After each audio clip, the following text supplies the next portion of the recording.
The year is 1993. Arcades glow like neon temples, packed wall to wall with the echo of quarter drops and digital grunts. Street Fighter II reigns supreme, but somewhere in the back, past the Mortal Kombats and Final Fights, stands a quiet challenger. A game that doesn't just throw fists, it draws steel. Samurai Shodown enters the scene like a wandering ronin, stylish, deliberate, and ready to spill pixelated blood. This wasn't just a reskin of the brawler formula. It was bold, sharp. It brought swords to a fist fight and walked away with the crowd's respect. With striking hand-drawn artwork, authentic Japanese instrumentation, and a cast of characters pulled directly from the ink of the ancient scrolls and the wild pages of Pulp Fiction. Samurai Shodown felt different. It was brutal, it was beautiful, and it was historical-ish. Fire away, back machines, relive the classic video gaming scene. Sit down, enjoy the classic, cook some memory, courtesy of video game history. Strap in and sharpen your steel. Samurai Shodown isn't just swinging for your nostalgia. It's slicing straight through centuries of myth and history with a katana's edge. Set in the late 18th century, a period when the samurai class was actually on the cultural decline rather than its peak, the game romanticizes a dying breed of warriors who once dominated Japan's feudal hierarchy. Let's set the stage. The samurai weren't cops with katanas or cowboy sheriffs in fancy robes.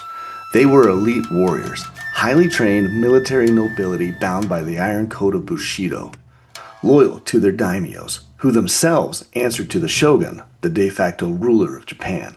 This wasn't some Wild West chain of command. It was a rigid social pyramid where honor was currency and death could be a promotion.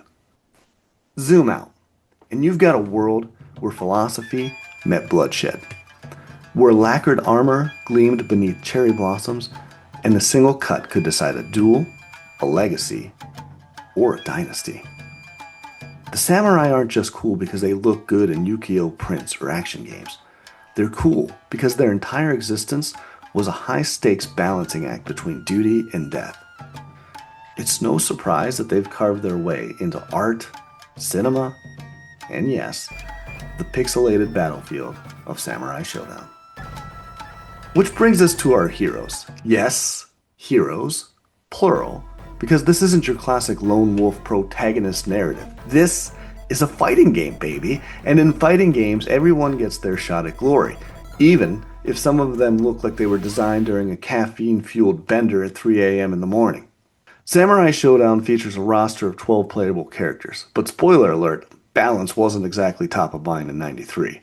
Some fighters are lightning-fast death machines, and others fight like they accidentally wandered in from another game entirely. For the sake of your sanity and mine, I'm going to zoom in on one fighter who actually has one foot in historical reality.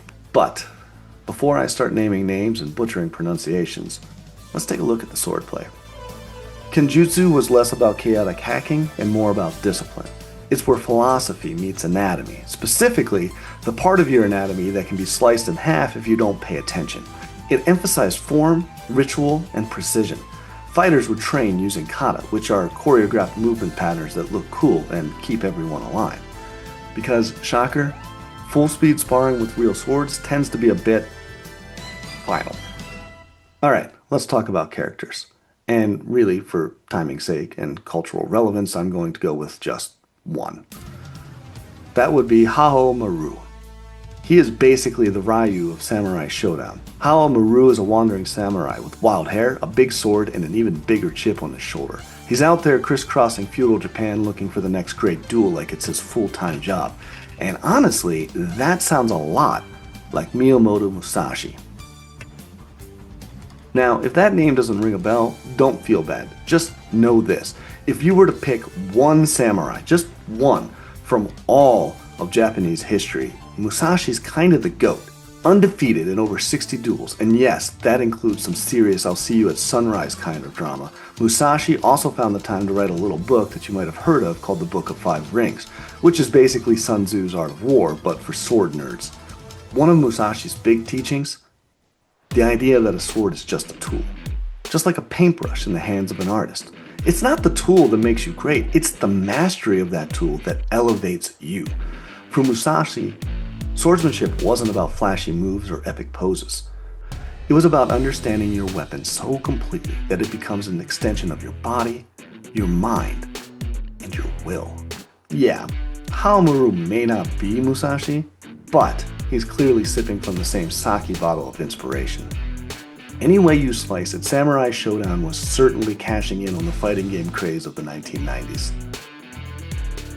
So is it a Street Fighter II clone? Kind of. But with enough unique flavor, mechanics like the rage gauge, and aesthetic ambition to rise above pure imitation. It's the difference between karaoke and a cover band that actually adds a guitar solo. Not perfect, but undeniably cool.